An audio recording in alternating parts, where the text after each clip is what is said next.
No formal business conducted at the meeting, and this meeting is being recorded. Just as a note, per the governor's proclamation regarding the Open Public Meetings Act, which is Proclamation 20-28, and due to the extraordinary public health circumstances related to the ongoing COVID-19 outbreak, participation in this meeting will only be offered virtually. We will have an opportunity for open forum at the end of today's meeting for any public that has joined us and wants an opportunity to speak. And with that, there are some instructions on the screen for those board members that are participating. Please make sure to identify yourself when talking or asking a question so we can capture that in the minutes. And just as a note to board members and guests, the chat function has been disabled due to the public disclosure rules. Because this meeting is only being offered virtually and a phone call can count, the people on the phone cannot see the chat, and so it's not fair access. So please don't use the chat function. Closed captioning is now available. To do that, you can turn on your WebEx Assist and follow the prompts, and that will turn on closed captioning. With that, Rebecca, how do you feel about taking the role? I feel fantastic on this April morning. I'm going to go through the list. Please introduce yourself and what agency or board position you are representing. We will start with Beth Landry.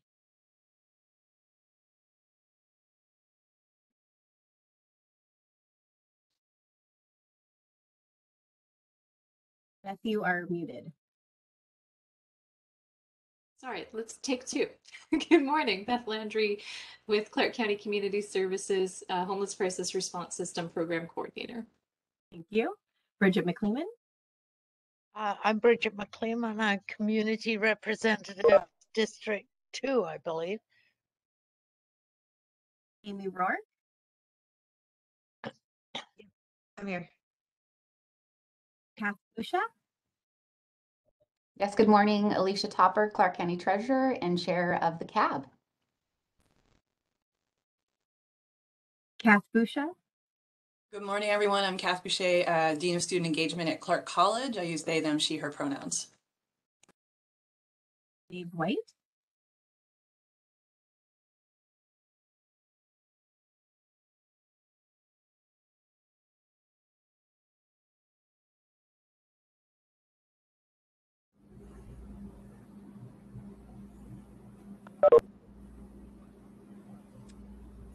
I'm not sure the person that it's labeled Dave White.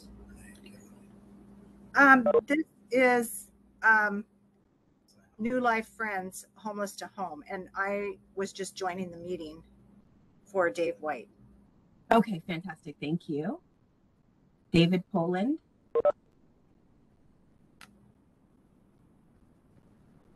Hi, my name is David.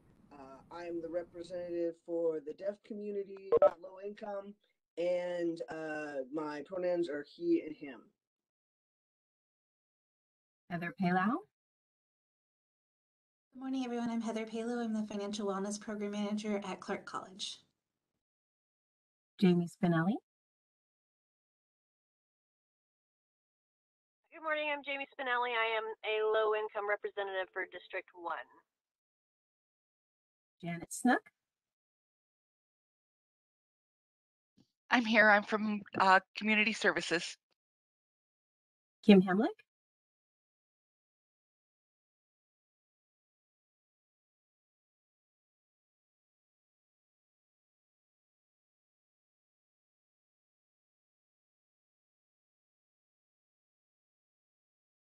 We'll come back to Kim. Kim Harless.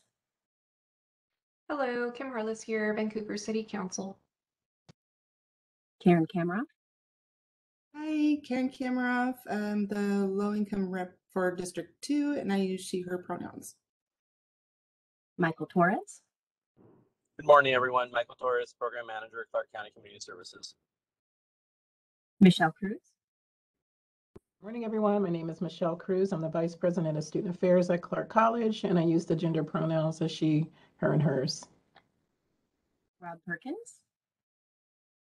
My name is Rob Perkins, elected official on the committee by, I think it's District 3. He, him.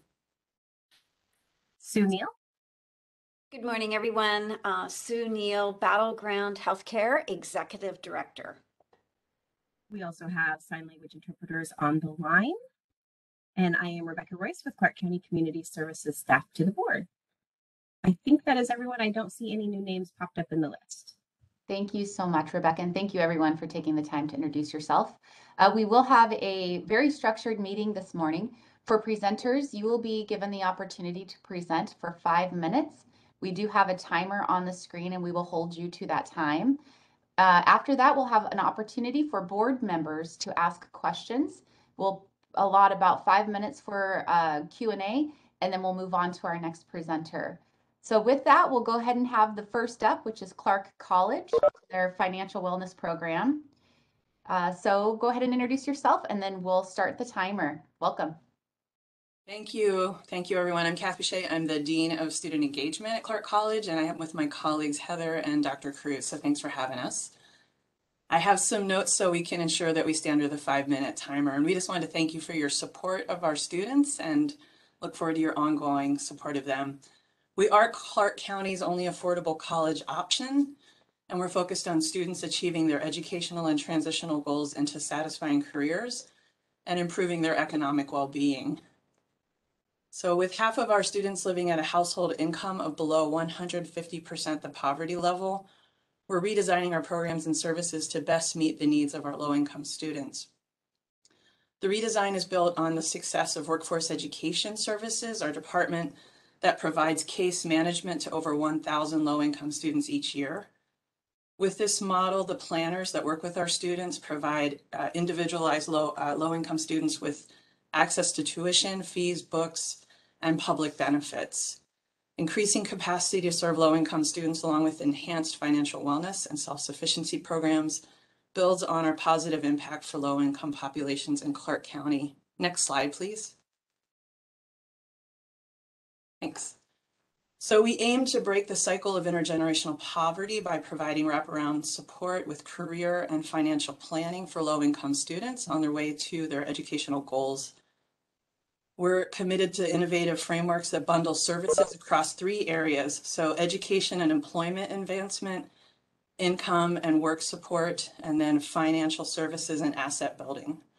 So with our financial wellness coach manager, they provide individualized financial planning so students can help not just pay for college, but also build their income and assets for self-sufficiency, working with departments within Clark College and also with our community partners, and I'll talk about them later. Within the college, we have childcare support, the Penguin Pantry, which is our food pantry, turning 5 years old this year, healthcare, transportation, and housing support as well. Our financial wellness coach and manager provides monitoring and support to build self-sufficiency, which increases the likelihood of students achieving their economic, educational, and career goals. So our target population for this program is low-income students with an emphasis on those workforce students. They provide case management, as I mentioned, to 1,000 students. And so with that, our financial wellness coach will meet with those students also to help them work on financial wellness plan. Next slide, please. We provide comprehensive support to students through entry and onboarding processing. So this is our program design. Access to financial aid and public benefits that many often don't know about, which help pay for academic and non-academic expenses, and then financial wellness training that promotes financial knowledge, career development, and employment support. We are strengths-based. We focus on the student strengths, meeting them where they're at, helping them assess their own abilities, and we work with them to build support for a financial plan and also building their community support as well from that strength-based approach. Inclusion is also at the core of our strategic plan with our 4 core themes. We also work to challenge systems of power, privilege, and inequity in student recruitment and retention. We focus on education and training for our employees, curricular transformation, and working to increase the equity and diversity of our employees and the retention. Let's see, make sure I stick with our time. Let's go to the next slide, please, slide 4. So this is a visual of the program design, and it shows you our core team. So you've got Dr. Cruz here, myself, and then Heather Palo, and then the process we'll use to work with students. Slide 5, please. So our outcomes. Program outcomes are based on the success we had with the previous program working with you. And we use baseline measurements from current program operations. Low-income students who've received support through financial wellness persist and complete quarter to quarter at higher rates than general low-income populations. So last year that was 94% for the students who worked with this program based as compared to 88%. Recognizing that COVID has had an impact, we project this year to have that at about 90%. Slide 6, please. Which lists our collaborators. So we work closely with WorkSource, Council for the Homeless, DSHS, and then internally we have partners as well that I mentioned before, including Career Services, Pantry, Resource Center for Veterans, and Transitional Studies. Questions? Nice work. Thank you so much. Okay, board, any questions for Kath? Please feel free to unmute yourself. Alicia, this is Rob Perkins. Yeah, go ahead, Rob. Make sure. So it's Kath, right? Correct. And also Dr. Cruz and Heather can help with questions as well. Oh, okay. I wondered, so you're seeking 0.7 FTE supports Yes. for the 3 staff that you have. And this is targeted at students enrolled at Clark College? Correct. Is there access for alumni? Through Career Services, our alumni can work with Career Services and come in and work, but you mean for this program in particular? Yeah. We haven't had that request, but I wouldn't see why not. If a person in the community, I see Heather nodding, if someone in the community who's an alum wanted to connect with us to work on financial wellness, yeah.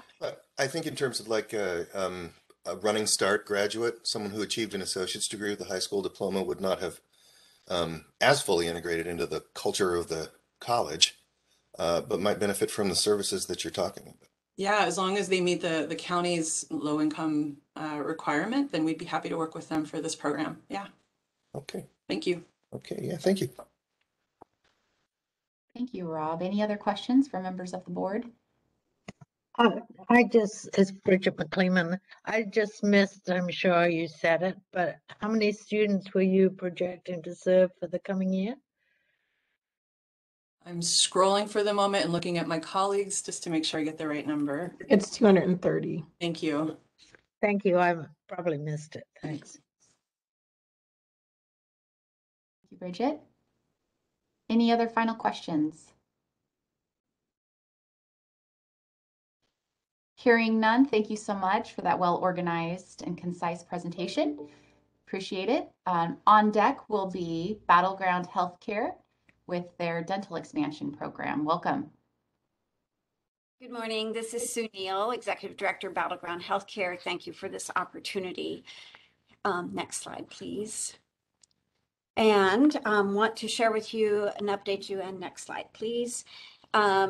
About Battleground Healthcare, we are a free clinic, one of 3 in Clark County, and we serve patients who are 18 years and above for the uninsured, underinsured, those who've exhausted their insurance coverage, and up to 300% of the federal poverty level. All of our services are free. We are mostly an all-volunteer organization. We have 140 active volunteers. 55 to 60 of those volunteers are here on a monthly basis. We only have 7 paid staff, 2 full FTEs, and 3 part-time FTEs. Our mission is to bring health, hope, and healing to the community, to everyone who comes through our services and to the community, and help to build a healthier community. Next, thank you. So we recently moved to a new location in August. We have expanded our service capabilities and offer multiple services within this facility concurrently, by also being able to maintain social distancing and pandemic regulations, having a very healthy workspace and safe workspace for volunteers, patients, and staff. We have high visibility in this location. We are so thrilled at that, and also accessibility for the community. And we have space for a future vaccine clinic in our new location. We provide access to dental, medical, physical rehab, health and lifestyle courses, vision, and other services. All of our services are by appointment only, and we are not an urgent care center.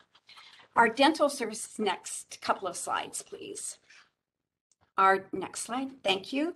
The dental services we provide is screening, hygiene, restorations, extractions, and we are adding a new service, being able to provide some limited access to dentures. These services are all in the area. All of these services are through our new location, and by people being able to come here, they have comprehensive integrated care through all of the medical management, and our focus on dental is really to bring health. It is the gateway to health in our patients. So having a healthy mouth is a healthy life, and it does impact the rest of the care that we provide. Next slide, please. Our dental staff, we have 2 paid staff. We have a dental coordinator and dental assistant, and they are only part-time. Our volunteers, we have 2 dental coordinators. We have 13 dentists currently, 3 hygienists, 4 dental assistants, and 5 additional dental volunteers who really manage the front desk. So we are a hybrid of system because we have paid staff and volunteer staff throughout all of the clinic. We have, with our new location, we are able to, which we were hoping for, to garner additional volunteers and certainly reaching more people in the community. And we are seeing an increase in that number. The pandemic has certainly created a need for created a need for additional paid staff because of the variability in volunteer. Our new facility we can go to the next slide, please. We have 4 dental bays. Just to give you a quick little view of our service and our facility, we were able to, in this new facility, upgrade to a very state-of-the-art dental clinic. And we have a CT, as you can see, actually a panoramic, which we X-ray, which we want to improve to a CT scanner. And in this picture, you see our sterilization room, that panoramic X-ray. And in the previous slide, you were able to actually kind of see a couple of the bays. Thanks, Rebecca. And on to our statistics. Next slide.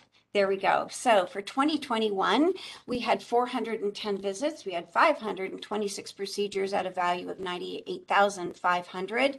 These statistics are a little lower than what we were actually seeing in 2019 prior pandemic, but we are rapidly exceeding all of these. We have already had 70 clinics in this fiscal year, so we expect to serve a lot more. Thank you, Sue, very much. So with the 5 minutes, we may have additional questions for you. How many slides did you have remaining? Just this one that you see on the screen. Awesome, great job. Okay, all right, board. Very robust presentation. Thank you so much. I wasn't aware of your services out in Battleground. That's my old stomping ground. So great to see you guys doing this wonderful work. Any questions from members of the board?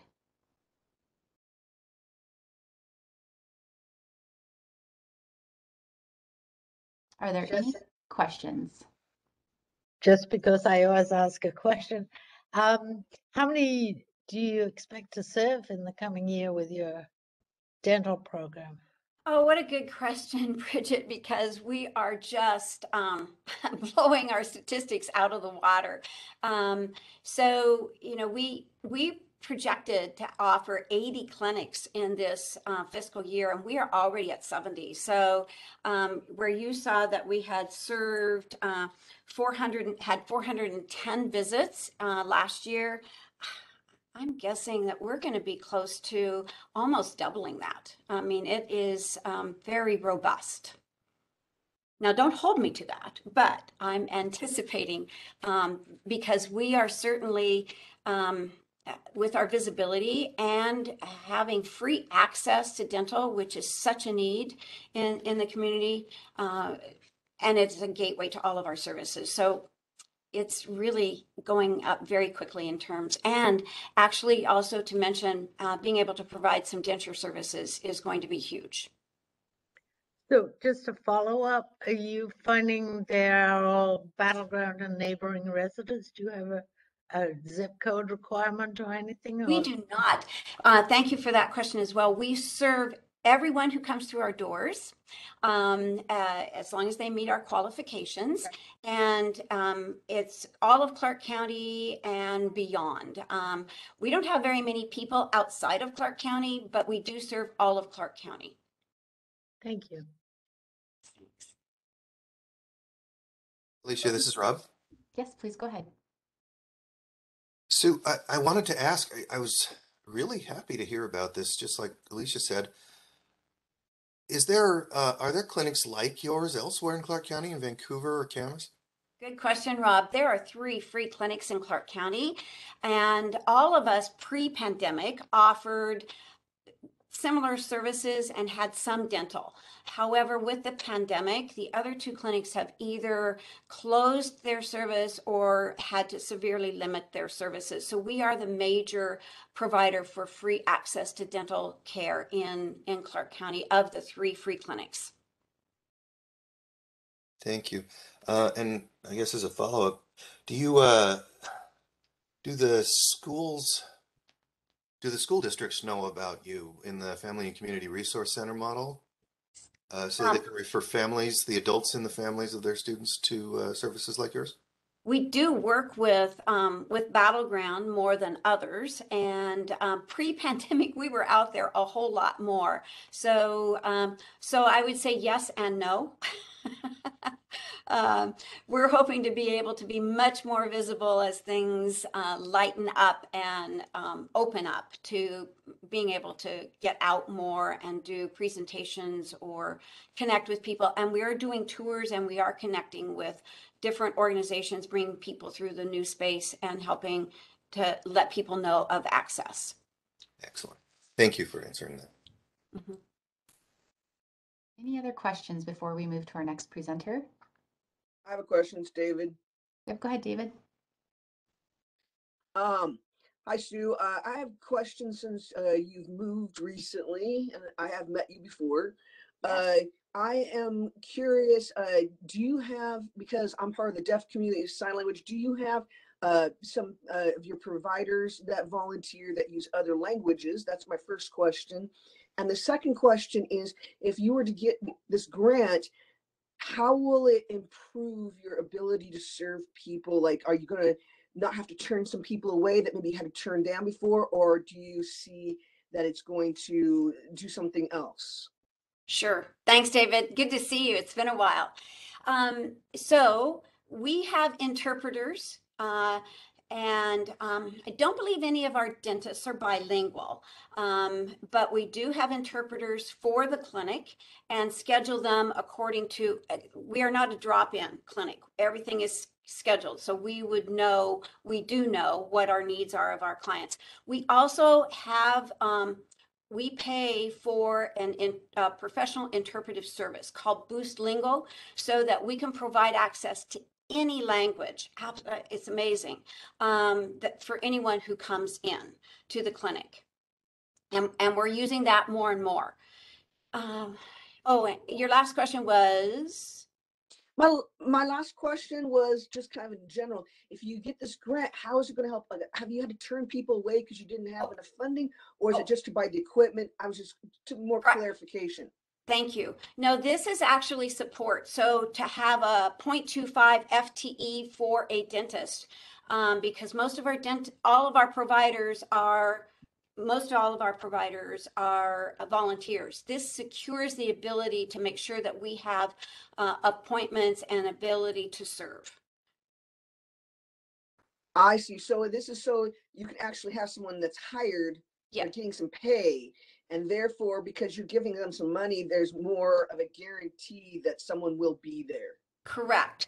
So we are very fortunate to have the volunteers that we have, but we are also very aware that with volunteers, they're a volunteer and they can change their commitment and working with us at any time. So we have also had to go to this model, and it's been very successful in our medical section. So we have a half FTE for a medical provider now, and that's allowing us to make sure that we have care on site. Thank you for those questions, Gotcha. David. Thank you so much. Thank you. Thank you so much, Sue. We appreciate you sharing and for your time this morning. Thank you. Okay, next up we'll have Lord's Gym, and it looks like they applied as New Life. So we will welcome our next presenter. I guess that's, hi, my name is Carl Robinson. I'm with the Lord's Gym. Can we go to the next slide, please? Slide 2. Okay, so we're applying for that for the dental health grant. The need is poor dental health results in ongoing obstacles in the recovery process. Decreasing resources in the area are impacting people's social determinants of health. Those experiencing poverty or lack of insurance have increased barriers to services. Referrals to local agencies are weeks and sometimes months out.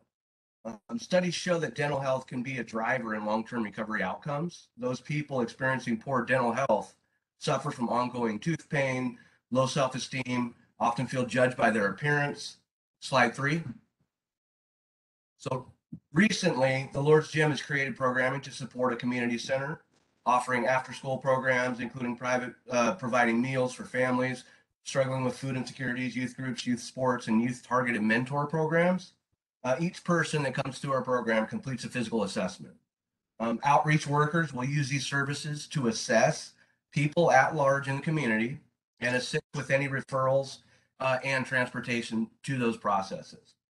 They will assess for the last oral health exam, any emergent dental challenges, or ongoing health issues occurring from poor dental health.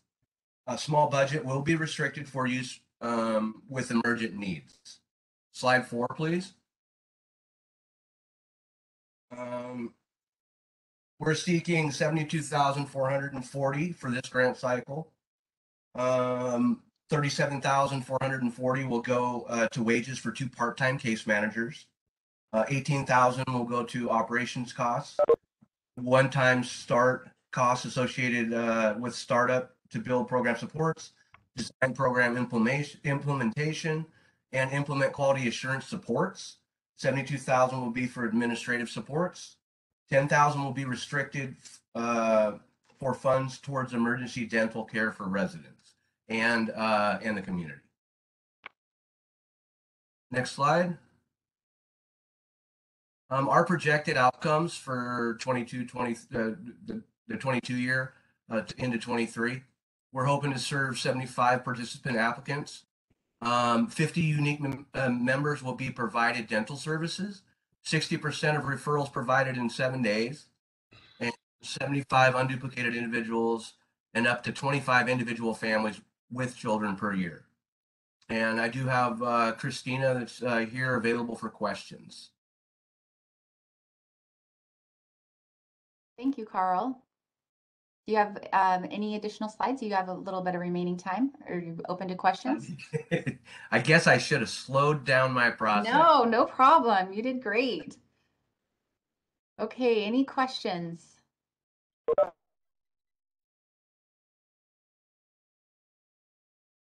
We ask Rebecca to go back to the ask, the slide that has the request. Okay, thank you. Is yours a referral service? Yes. We anticipate having, as we've built the community center at the Lord's Gym, we anticipate having youth attend the facility, and their families will also be provided with ongoing assessments of physical and oral health. And we can provide referrals or transportation to those referrals. And we also know that's what the restricted funds for emergent dental needs are. We know that some people are experiencing emergency dental at that time, and we're going to use emergency funds for that purpose of an individual that would inhibit or delay them from being able to engage in services with us. Thank you. So do you have a partnership with specific dentists, or do you refer to specific clinics, or do you have on-site dental services? I'm not quite sure how it would work. We have partnerships with CMAR and other low-income dental agencies within the Clark County region that we have the ability to have emergent or immediate access to. Okay, thanks.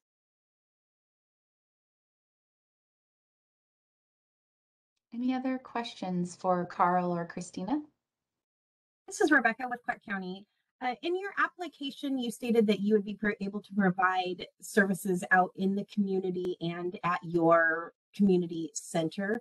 The services that are out in the community, will that be outreach to just let people know about the program, or is that going to be actually doing assessments and things and the referral services in the community outside of your community center?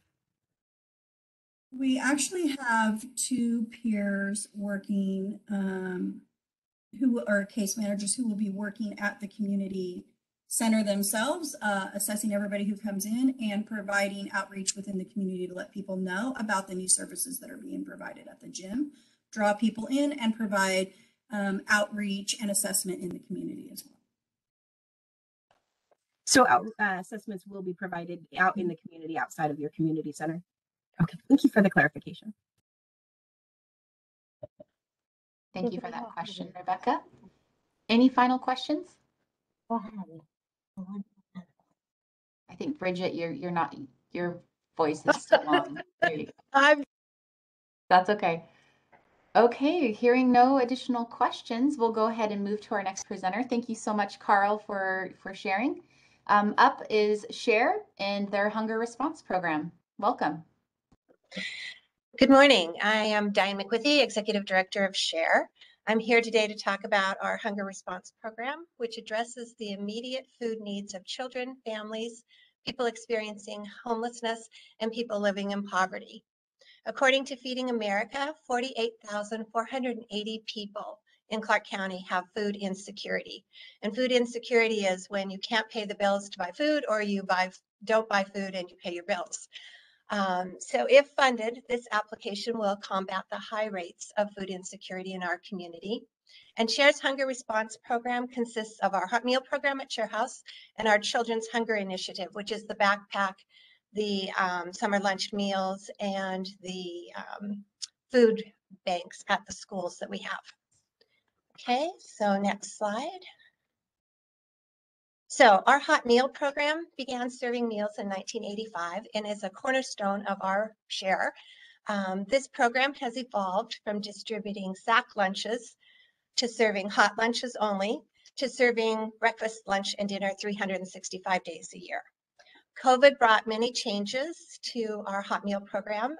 As you can imagine, we went from sit-down hot meals to hot meals to go. It also brought a significant increase in the number of people accessing our meals.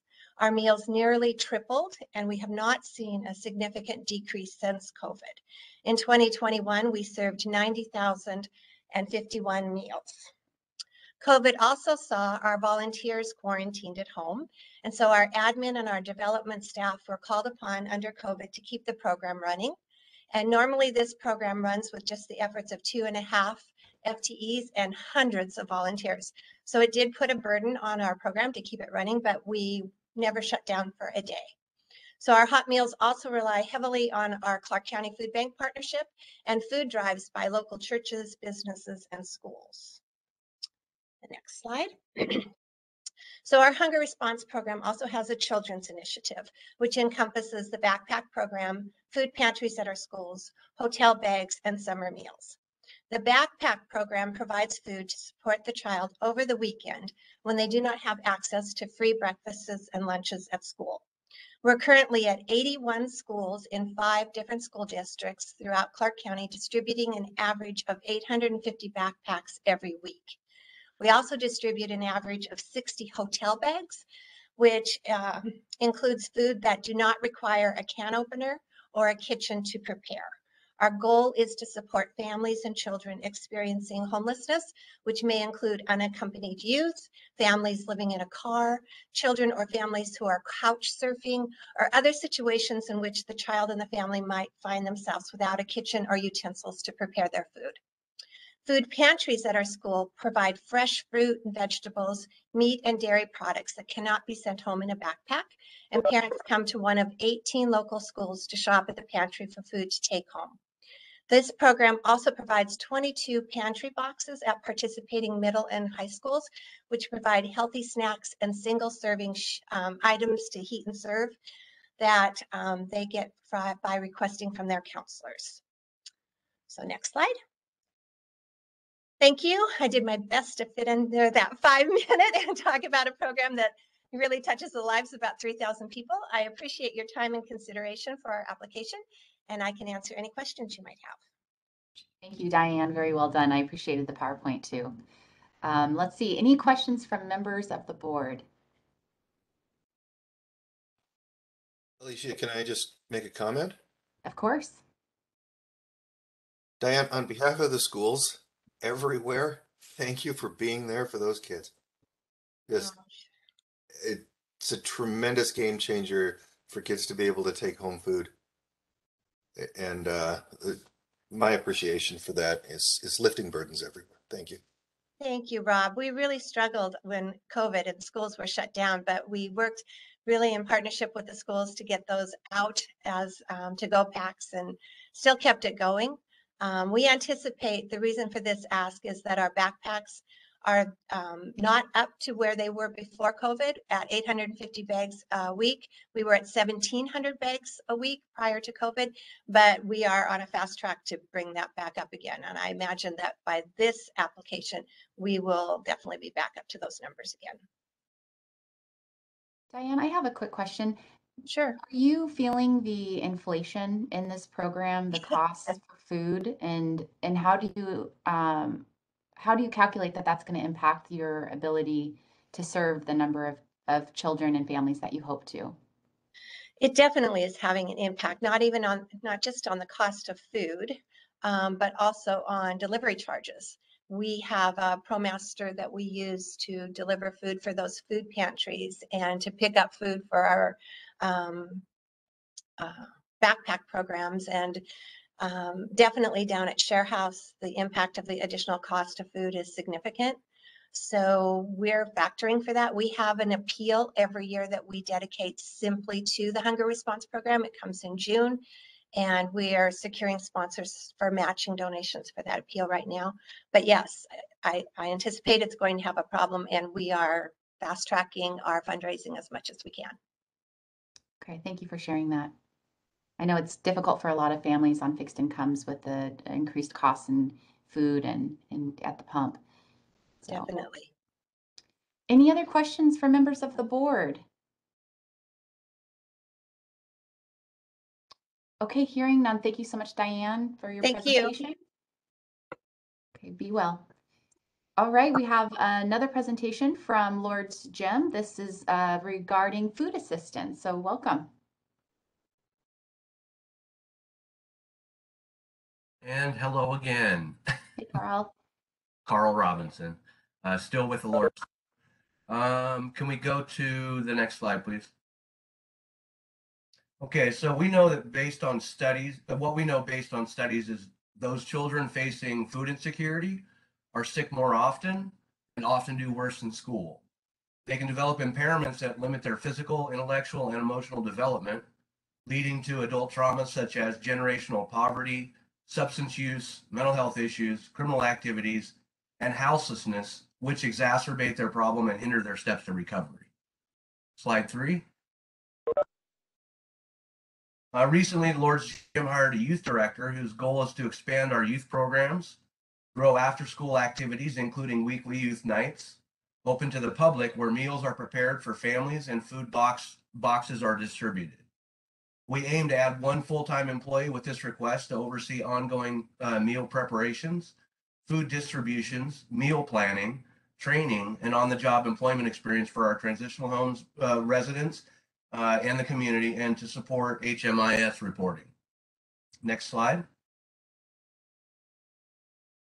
So we're seeking $48,530 in this grant cycle. $18,720 would are wages for one part-time case food service manager. $4,810 for administrative support. $18,000 in operating costs, and a one-time start cost associated with startup to build program supports, design program implementation, and implement quality assurance supports. $7,000 would be restricted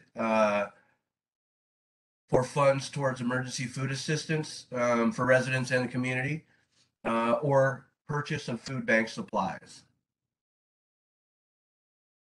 Next slide. Okay, we're hoping to for the outcomes, 75 participants for TANF applications, SNAP benefits, stuff like that. 50 unique members will be provided food assistance in the form of meals. 25 families with children will be provided food assistance monthly in the form of meals. And then once per week, nutrition courses are offered to the community. And questions? Thank you, Carl. All right, now's your chance, board members. Any questions?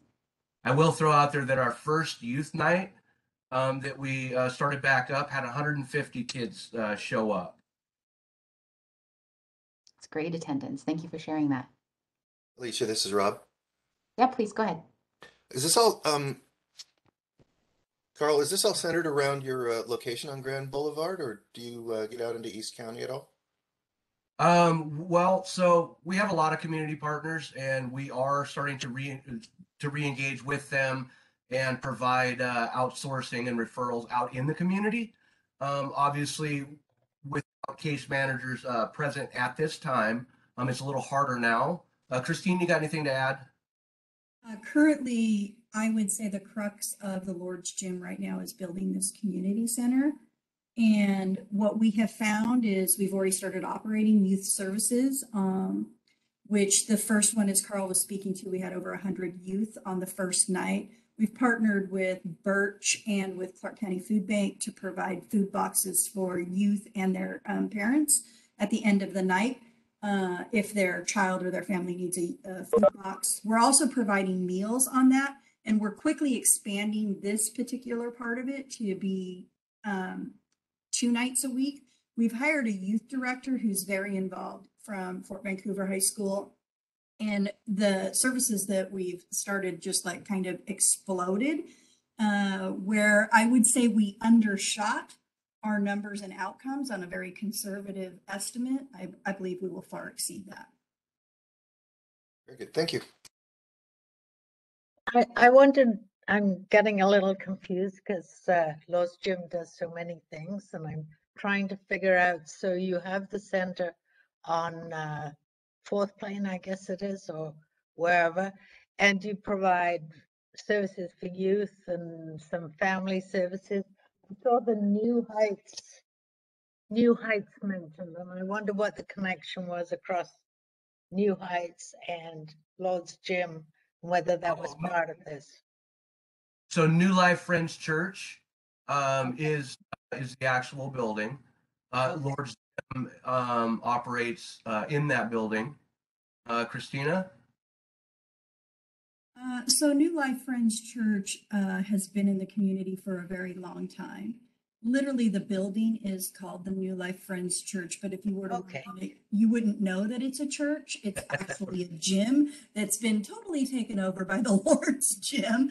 We're offering services after school programs. We have on-site pop-up schools for in-home school supports. We're offering basketball teams, jiu-jitsu, sports classes, gym classes, and they're operating all day long, along with 12-step and community support meetings as well. One other clarifying point, Bridget, that might be helpful is with the bonfire system and the way that it required different email addresses, they used New Life to be able to make it identified because that they had two different applications. So that's why you see them, but they're both, if approved for funding, the contracts would be with Lord's Gym. Thank you. Thank you, Bridget. Thank you, Rebecca. Any other questions or comments? Okay, hearing none. Thank you again, Carl. Appreciate your presentation. That closes out our physical health applicants. We'll be moving forward with transitional housing. We have two presentations under that category, and the first up is New Life Friends Church.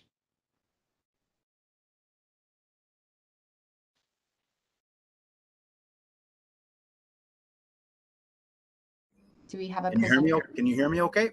Yes. Hi, Dave. Okay, I'll try that again. I'm Dave White. I'm the founder of New Life Friends Church, started in 1999, and AKA Lord's Gym started in 2003. And the prize of our community works there in Rose Village is our two recovery homes, one known as The Rock on the corner of 32nd, 33rd and St. John's, coming into the community of Rose Village, and also our ladies' house that known as the Samaritan Home. So I would like to share with you what our ask is in this. If you'll go to slide 2, please.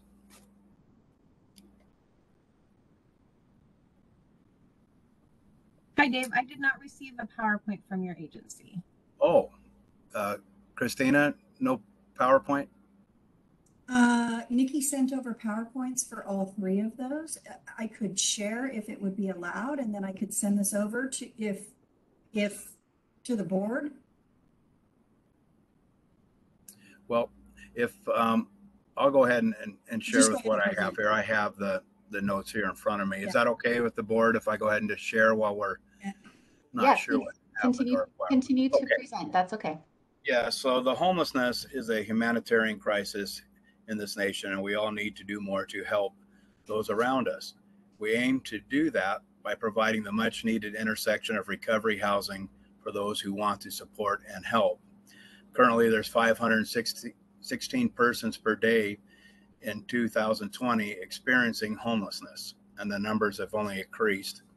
It is a humanitarian crisis, and we need rapid entry for those in need.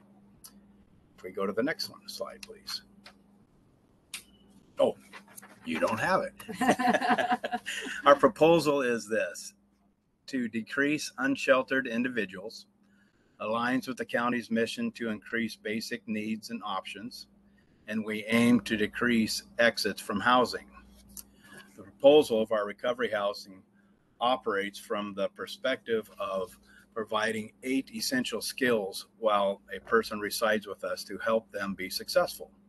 We focus on self-care, planning and cooking regular healthy meals, setting personal goals, and maintaining a clean living space, budgeting and financing and healthy relationships and time management, and finding and maintaining employment or schooling. This is our request on the funds. It is a total ask of $114,646. That is $94,328 to personnel, $9,600 for rent assistance, and $10,718 in administrative fees. Okay. My next slide would be, I had some pictures of the property located, The Rock, and we do house average of 7 to 10 men, and our capacity is 14, ages 18 and older, located in the heart of Rose Village. Our term that we like to see is 6 months to 2 years. When we began back in 2003, it was a 90-day to 6 months, and we found that was inadequate. And so now we've increased to 6 months to 2 years.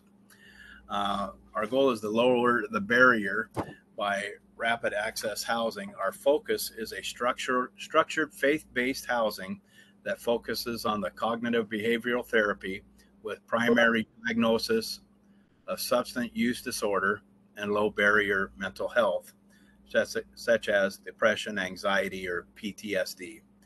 Our housing is not staffed to support those who are suffering from severely persistent mental illness. We offer work employment training, family reunification, transportation, and peer supports. Okay. The next one, if you had to picture, it'd be of our woman's house, our ladies' home. In 2003, when we did the men, was it shortly after that the ladies were saying, "Where's our home?" And so we were able to get them one right in the same Rose Village neighborhood. It's called the Samaritan House. It's been there since 2005. 4 to 7 women, adult ages 18 and up, children visits and overnights welcome, 6 months to 2 years, and we have a beautiful secluded backyard. That is that. It is the same thing that I read about the Rock, the same goals and plans for family reunification and peer supports. I'm running out of time. Okay. And our outcomes are 50 residents and families. 50% success rate is based on those individuals who stay the length of the program, number of residents who move into long-term supportive housing, number of residents who do not return to substance use, and number of residents who become employed and start school. Thank you, Dave. That is that. Thank you very much. Okay, members of the board, any questions for Dave?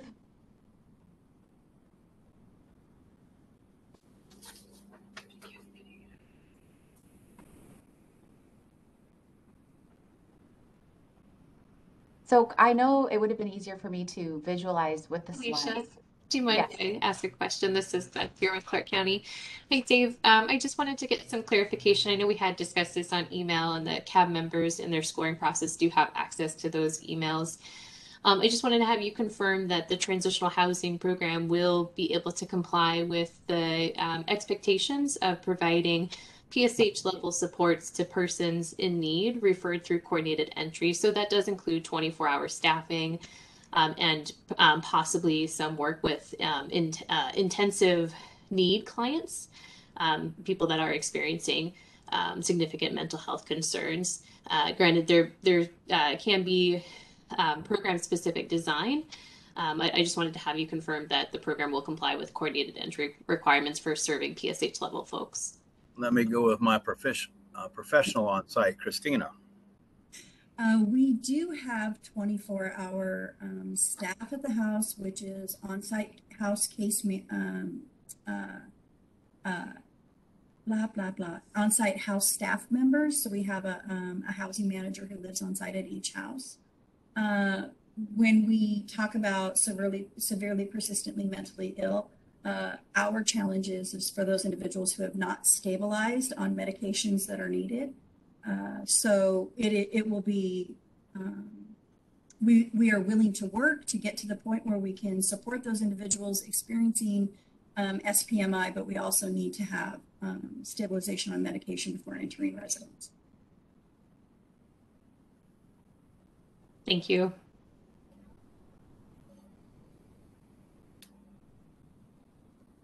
So you mentioned that the programming is faith-based. Is there a requirement for participation in a particular religion in order to qualify for the program?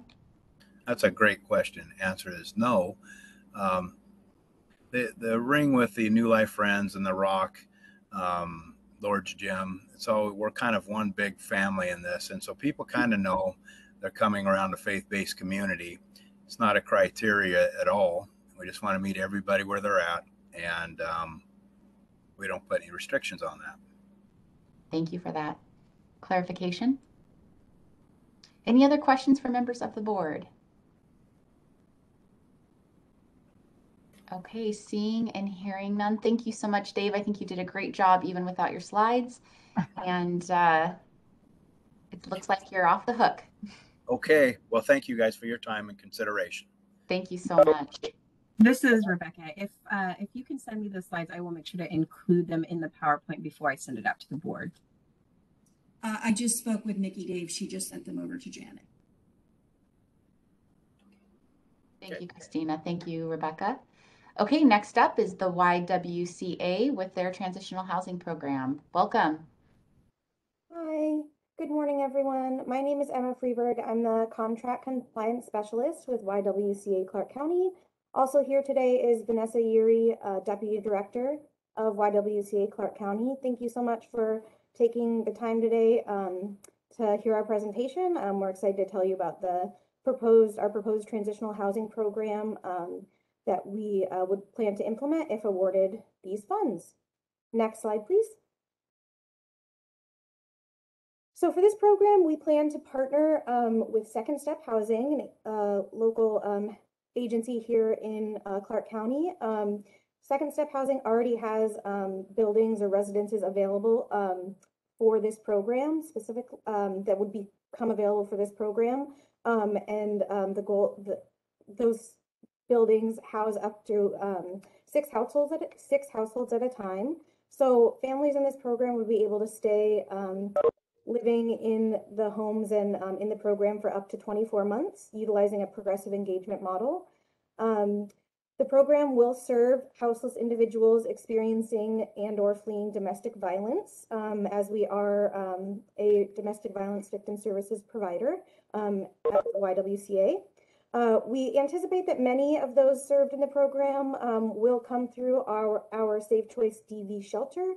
However, that's not a requirement for program eligibility, and some program participants may in fact be non-shelter residents that are potentially accessing services at our YWCA community office.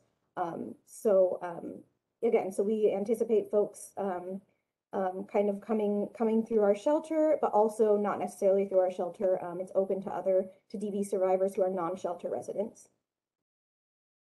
So as a DV victim services provider, we plan to use a specialized risk assessment tool to determine eligibility for the program, which will allow us to maintain safety and confidentiality of all the survivors that enter the program.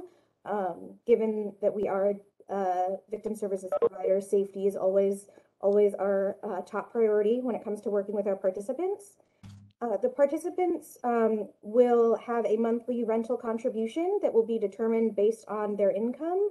Their rental contribution will be reassessed every 6 months, and then the remainder of monthly rent that is not covered by their contribution, the YWCA would pay for using rental assistance dollars from these funds. Next slide, please. So the proposed outcomes of our program are largely in line with traditional transitional housing models, in that it's focused largely on reducing returns to homelessness and increasing exits to stable housing, to stable permanent housing, specifically to safe, stable housing. Again, of course, being a DV victim services provider agency, safety and having our participants exit and having a safe, stable place to live is of the utmost importance to us. Additionally, we do have one of our program outcomes is focused on survivors maintaining and/or increasing income. Many survivors who are fleeing DV may be unemployed or underemployed as a direct result of the domestic violence they've experienced. So not only do we want to see exits to safe, stable housing, but we also understand that a key part of a participants achieving housing stability is supporting folks to gain employment or to increase employment, so that they can work towards eventually being able to achieve housing stability independently on their own. Next slide, please. So ultimately the program aims to support folks to achieve housing stability, as I've mentioned. Again, we're partnering with Second Step Housing. All of the participants will live in Second Step's transitional housing units. All participants will work with a YWCA case manager who will work with them to reduce barriers to permanent housing as well as reducing barriers to increasing income and employment. Next slide, please. So our total ask is $125,000 annually, which would cover 0.5 FTE case manager that I just mentioned, in addition to, of course, the rental assistance funds, flex funds, and then, of course, a small portion going towards administrative costs. Next slide, please. And that is it. Thank you very much. Thank you for the time, and we welcome any questions you may have. Thank you, Emma. Very well done. Okay, any questions from members of the board?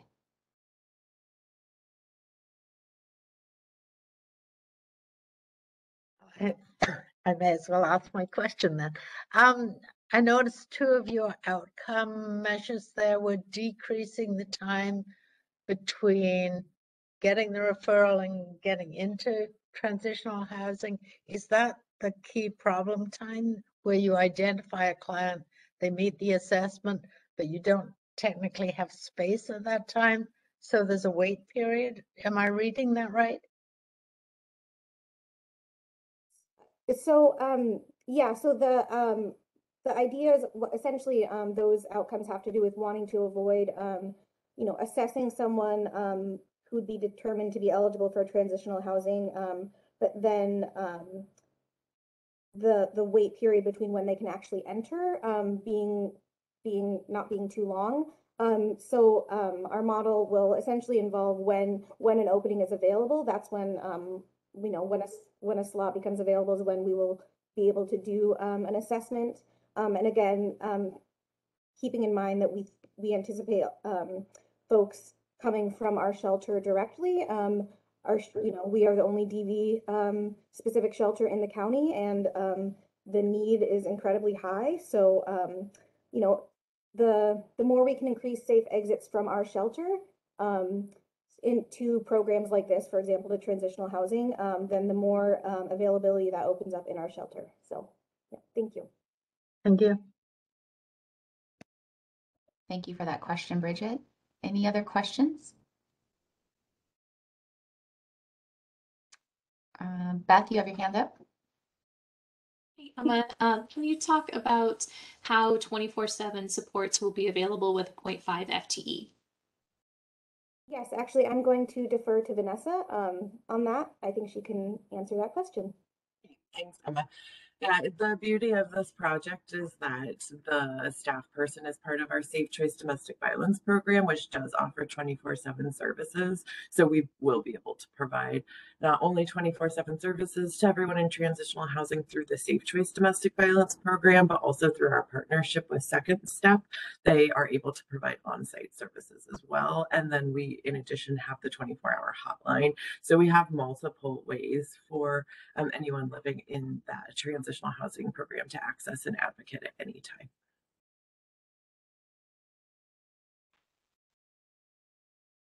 Thank you. Thank you, Beth. Thank you, Vanessa. Okay, any final questions? Hearing and seeing none, thank you both. Thank you so much, Emma.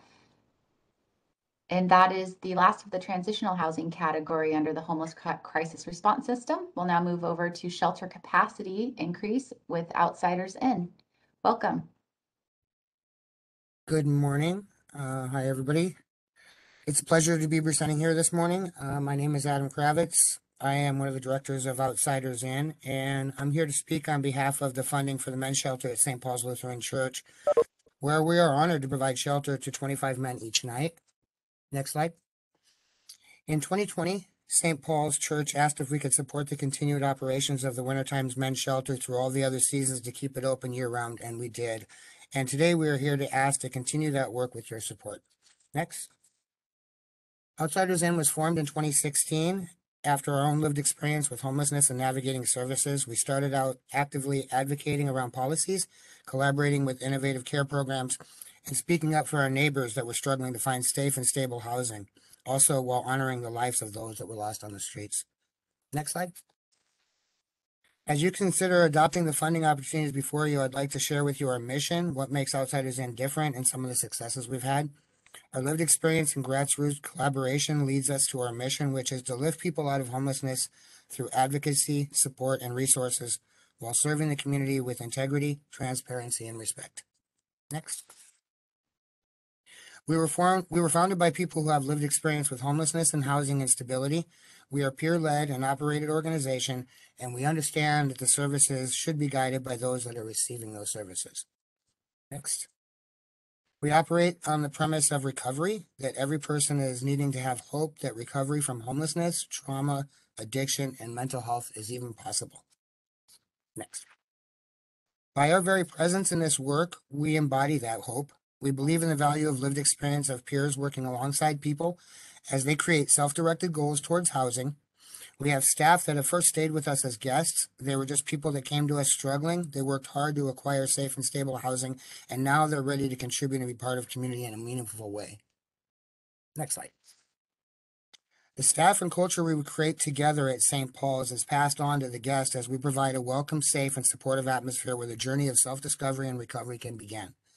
We build a relationship with our guests, and it starts with compassion and accountability and respect that's tempered with individualized expectations, and then encourages the responsibility for men to take back their life and rebuild their lives. Next. We support reaching and real-life achievements. Even though we're only an evening shelter, we use our time wisely. We support people stabilizing by working on plans of action, life skills, transportation, communal chores, daily routines, along with all the items above. These items above are the items that are the barriers to routinely keeping people from keeping and sustaining housing. Next. Our longtime partnership with the Council for the Homeless and the coordinated entry system ensures that all folks are screened and all beds are full each night. We have coordinated entry housing assessments available on site, and we have very close relationships with all of our community outreach teams, and many of them that you see listed here. Supporting referrals into housing, treatment programs, mental health assessments, and all that is documented through HMIS and our own care coordination system. Next slide.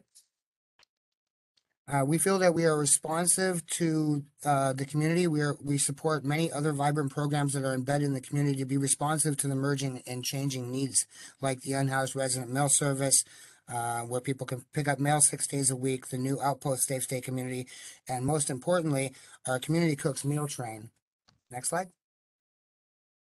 The vibrant group of over 140 volunteers has helped us serve over 15,000 meals to our shelter guests last year in 2021.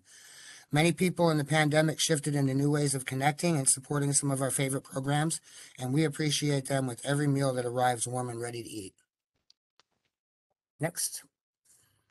Over the last 12 months in 2021, we had 140 guests stay with us.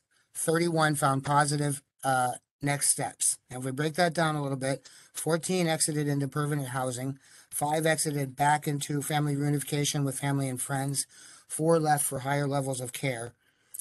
5 went and chose to go to treatment, which all 5 of those folks did come back to us and then are still working on things.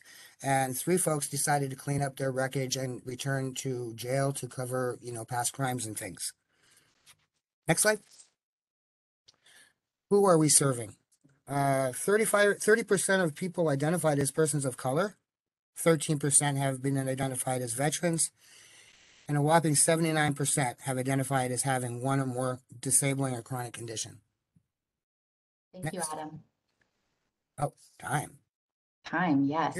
Maybe we can ask questions, and maybe our questions can cover the slides that are still to come. So I'll kick off the questions and ask, what will you do with the funding? The funding will sustain us through the 2020 whatever year season. That'll be the year funding. Most of that funding is primarily spent on staffing and supplies. We're really, really good on that. I can say that close to 70% of that money is all spent on staffing. Okay, thank you. Any other questions from members of the board? And maybe Rebecca, you could advance the next slide while we ask questions. Perfect. We were close to the end anyways. So close. Very good. Any other questions from members of the board? Hi, this is Karen. I don't necessarily have a question, more of a comment. It's just really nice to see you, Adam, and the amazing work that you're doing in our community. And I just surely appreciate your commitment to continuing to do this work and miss you on the CAAB. So that's all. Thank you. Thank you, Karen. It is a full circle. I'm on the other side of the table now, so I'm proud. Thank you. And you provided a very nice presentation, and I appreciate the lived experience perspective of this work. So thank you, Adam. And to point out, all our staff are also folks with lived experience, all of them. So we're building a workforce out of people in recovery as well. So, are you finding it difficult to adhere to all of the high requirements of a county grant? Had there been learning opportunities for you in that work? yes. Well, the whole journey has been a learning opportunity, but the county's been really good at working with us and supporting us and finding our way. There are restrictions here and there, yes, that are a little more stringent than other funding sources, but this is part of the learning process, and this is sustained funding for a period of time, and it's really important that we add more shelter beds to the county. So we're looking forward to this partnership. Thank you. Any other questions from members of the board? Okay, hearing and seeing none. Thank you so much, Adam. Thank you, Appreciate everyone. your time this morning. That closes the shelter capacity section, and we're on to our final applicant under our core system programs for the homeless crisis response system. So we welcome back Share with their Rent Well program.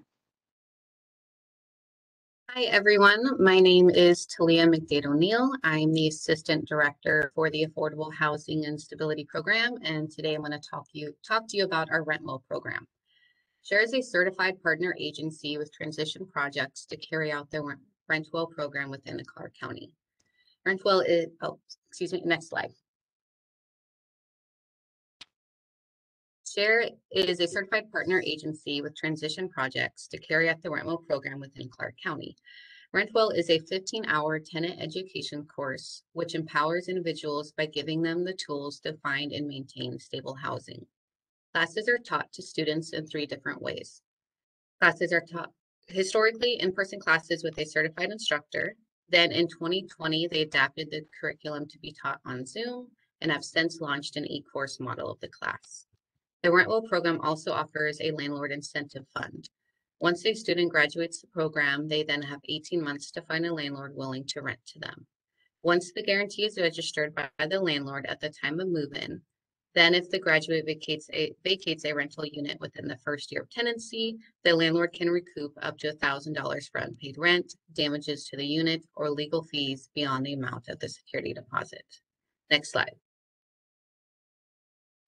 Rent Well's program assists students in learning how to address rental barriers, such as past debt, evictions, poor rental history, criminal charges, and create a game plan for how to remove them and/or talk about this with a potential landlord. Rent Well instructors teach students the skills they need to address their barriers, all while providing ongoing support. These skills include budgeting, learning how to apply for housing, and developing a realistic long-term housing plan. Students are informed about their rights and responsibilities as a tenant and are explained existing landlord-tenant laws and fair housing laws. Throughout the curriculum, we talk about communication skills and how important they are. Students understand what it means to have a good relationship with their landlords and neighbors and why that is important.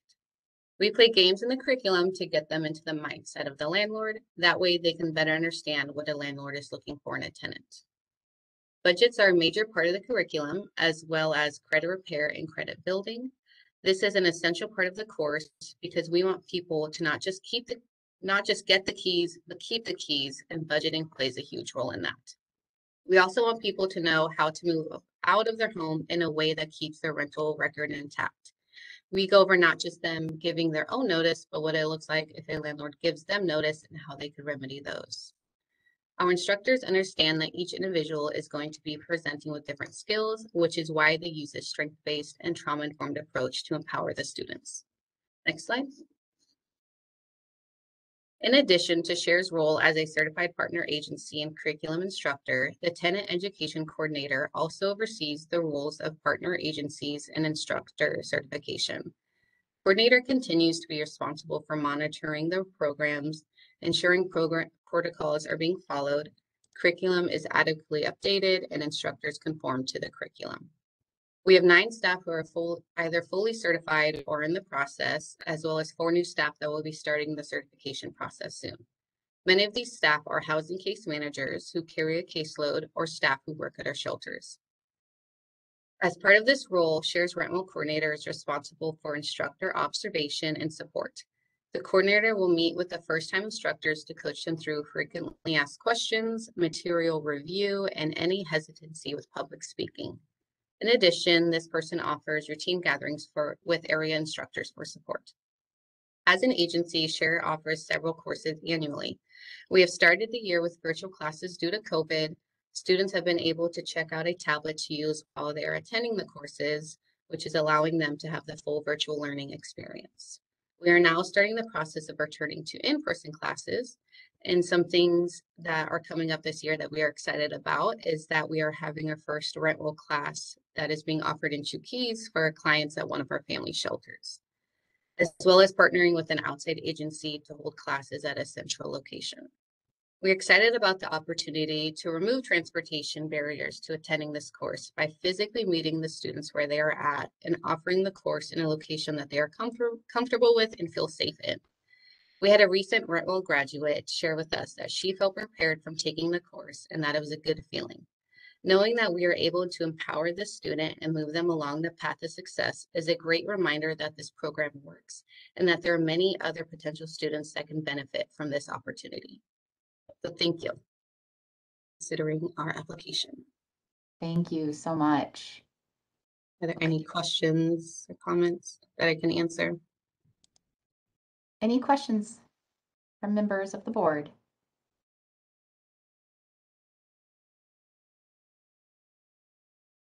Are there any questions? Okay, how come I always ask the question? I was wondering whether you're trained to train, you have a train the trainers model, if you like. I mean, you're spreading that model out to other agencies and they're capable of providing the classes to their clients. Am I right in that? So outside instructors do an instructor training through transition projects to get certified. And then our coordinator will do the follow-up when it comes to like physically teaching the classes and making sure that the new instructors are prepared. Okay, so it's more like a mentoring relationship with people who just become certified. And how many, do we know how many trained people there are in the community right now? I do not have the number off the top of my head. There were some things that changed with the instructor training because of the online courses that were offered. It added a couple extra steps to the instructor like training timeline, just to make sure that our new instructors were also able to navigate the virtual platform, which is why we have different instructors in different parts of the certified process right now. Okay, thank you.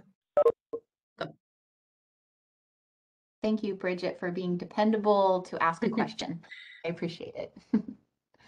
Okay, any other questions for members of the board? Okay, hearing and seeing no hands raised. Well, thank you so much for your presentation. Yes, thank you. Okay, board, so that is the total of presentations for us this morning during this special meeting. We will go ahead and move to the next item on our agenda, which is an open forum. If there are any members of the public visiting us today, and if you would like to speak, please go ahead and raise your hand or unmute and introduce yourself. Are there any members of the public wishing to speak this morning?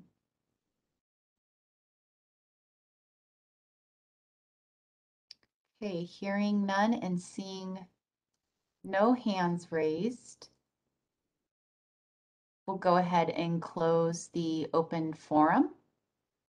And the next item on our agenda is other business. Just as a reminder, our next business meeting is May 4th from 9 a.m. to 11 a.m. via WebEx. It will be a virtual meeting. And I would like to ask if Rebecca has anything else to add before we adjourn. Just a reminder that scores in Bonfire are due by April 22nd. The May 4th meeting will be funding decisions. So we'll present the scores to the full board and discuss what how that affects the applications. And if you have any questions about the scoring process, don't hesitate to reach out to Beth or myself. We did notice and sent out a notice to the board that the scoring in the two different RFAs look a little bit different. If you're scoring community action programs, when you enter a 5, it means it's a 5 points. But when you score in the homeless crisis response system, it's on a scale. And so if you score, if the question is worth 5 points, it'll give you a scale of 0 to 10. So if you score 10 points, they will actually get 5. It adjusts it in the Bonfire system. Thank you for that reminder. I want to thank everyone who came to present today, all worthy programs, and just thank you to all of our nonprofit partners who are providing such incredible work and support to our community. With that, is there anything for the good of the order from board members before we adjourn? Just a question. Yeah, go ahead, Bridget. I noticed council was discussing opening up meetings to in person coming up as soon as they fix the sound system in the room. And I wondered if they make a change before May, would that change whether our meetings were in person, or is this a different decision? So we have to go based on the state of emergency in Washington. And if we go to in person and the state of emergency is still in process or in effect, then we have to be able to provide a virtual option for board members to attend either by phone or through, some sort of virtual process. We are talking through that with staff to try to figure out how that might work. The main conference rooms that we're traditionally using for the Community Action Advisory Board do not have easy access to phone any longer and do not have a setup for that virtual option. So we have to work with the Public Service Center to see if we can access their rooms to be able to provide that hybrid option for board members to attend. So we're really watching the state of emergency and when that ends and working on how we can get there in the meantime. Okay, I just heard it come up at council and I thought that might impact everybody else's decision. There's new laws, Open Public Meeting Act laws that went into place that I was just reading about last week, which talk about the hybrid requirement. And so, yeah, we're definitely trying to make sure that we can meet that requirement once the state of emergency ends. Just as an unofficial poll for board members, by using the hand raise function on your screen, can you indicate with your hand if you would remain virtual if there was an in-person option? So if you would want virtual, put your hand up. If you would rather be in person, keep your hand down. Vaccination requirement. I don't think there would be any vaccination requirements. So just by looking here, we've got just a couple hands for in virtual. So raise your hand if you would want to be virtual.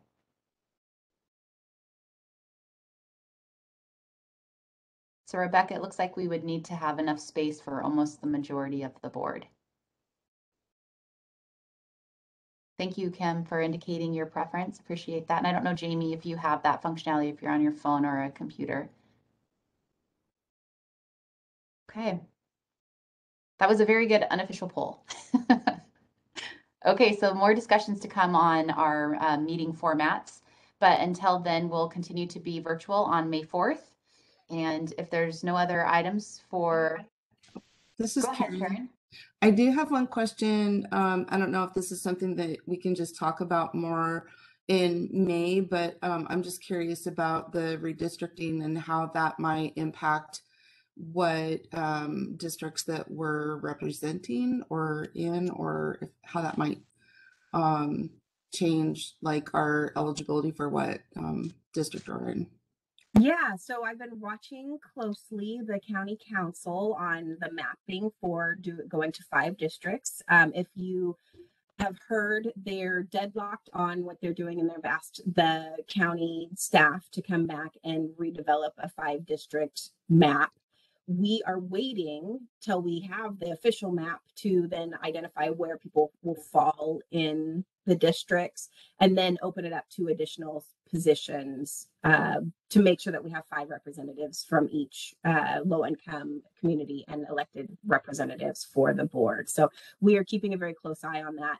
And as soon as I know more of what that's going to look like, I'll reach out to the board and let you guys know how it might affect your current positions. They did adopt a Clark County Council option A this morning, and that changes the borders again. And that's due to go to a public hearing or a public meeting for outreach on April 12th, I believe. And following that, they have to have another meeting to adopt a map out of there. So it's still got 2 or 3 weeks to go by the looks of it. Thank you. Thank you for that update, Bridget. Thank you for the question, Karen. Okay, anything else for the good of the order? I will just say, just as we end, that I find Bonfire horrendous to work with. I have reviewed grant applications for a bunch of organizations, and this is the worst format I have ever come across. So I just say it in passing, but I don't like it. Oh, you know what? That's so interesting, Bridget, because I find it really intuitive and easy to use. Oh, good. Well, and I will also say that staff is learning Bonfire at the same time. So we absolutely did not set up the application process in the best way for how we do our applications. And so we will take the blame for the frustration and the weird wonkiness that is happening. And we hope that if we use Bonfire for RFAs in the future, we will have more training and be able to create it. And I'll be able to provide you better technical assistance for that. Doing the RFA in the future. So does somebody have an easier way to get on there? Because like I just usually go to my email and I search Bonfire and I see where the email was and I go onto it. However, like I just did it a second ago and I come up to what came up to a waste sewer or water waste thing for scoring on that. I don't even know. I didn't even have to log into it. I'm like, Amy, I'd recommend if you, this is Beth, I'd recommend if you go to your Bonfire site and you get to the Homeless Crisis Response System application and the open applications on the Clark County Bonfire site, if you can save that as a shortcut, that's what I've done on my computer, and it's much easier than going back to your email to find that exact link. So once you get to the correct site, it should just be the open opportunities, things like that are scoreable for you to review. And there could definitely, because multiple departments use Bonfire, so you may see more items on there than just ours. But the only ones this who are was able a to score public one, but yeah, it's like I just went to it. I was like, wait a minute. Yeah, and then I go to another one, and then there's only 5 submissions. Yeah, you should really only be able to score the Homeless Crisis Response and the Community Action Program, but you might see other applications if they're available as like public content. But yeah, saving that as a desktop shortcut or a link, and that should save you some time. Okay, great. Thank you. I'm used to doing it on a phone all the time, so now I've got the point. Thank you. Could I ask, are we still recording or not? This is still a public meeting, yes. Okay. Council for the Homeless is the entry point for all services? Rob, if you're referring to all publicly funded Homeless Services, Council for the Homeless is the coordinated entry provider through the Housing Solutions Center and the Housing Solutions Hotline. So the coordinated entry is a set of just coordinated assessments and kind of unified assessment tools to identify the most vulnerable and then to refer to an appropriate program. There are 2 exceptions to that for youth-specific populations and domestic violence services.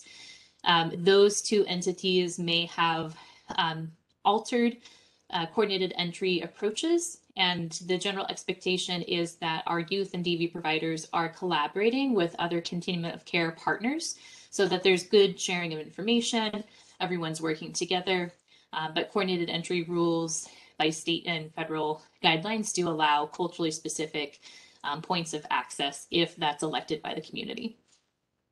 Yeah, thank you. That was really complete. Thank you for that answer. May I call you about a specific case, Beth, after the meeting? Yes, I have time after the meeting. Okay. I'll send you an email with my work cell phone number. Thank you. Okay, thank you, Rob. Any other last comments before we adjourn? This has been a great discussion. Thank you, everyone. Okay, hearing none, it is 10:31 and we'll officially adjourn today's meeting. Thank you, Rebecca, for the great organization, and to everyone else at the Clark County team. And I hope everyone has a wonderful Wednesday. We'll see you next month. Thank you all. I'll get you the PowerPoint and recording as soon as it's available. Wonderful. Thank you. Bye.